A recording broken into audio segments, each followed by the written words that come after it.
If you suspect that your WhatsApp account has been compromised, it's important to act quickly to regain access and secure your account.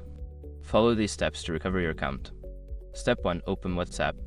Launch the WhatsApp application on your device. If you are logged out, you will need to reinstall the app from your device's App Store. Step 2. Verify your phone number. Select the option to verify your phone number. Enter the phone number associated with your WhatsApp account. You will receive a verification code via SMS. Step 3. Enter the verification code.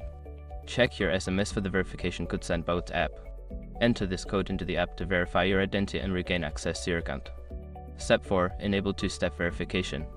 Once you have regained access, go to Settings, Account Two-Step Verification. Enable this feature and set a 6-digit PIN to add an extra layer of security to your account. Step 5. Review account activity. After securing your account, review your recent chats and settings. Check for any unauthorized changes or messages. If you notice anything suspicious, inform your contacts and consider reporting the incident to WhatsApp. By following these steps, you can regain access to your WhatsApp account and enhance its security to prevent future issues. Stay vigilant and protect your personal information.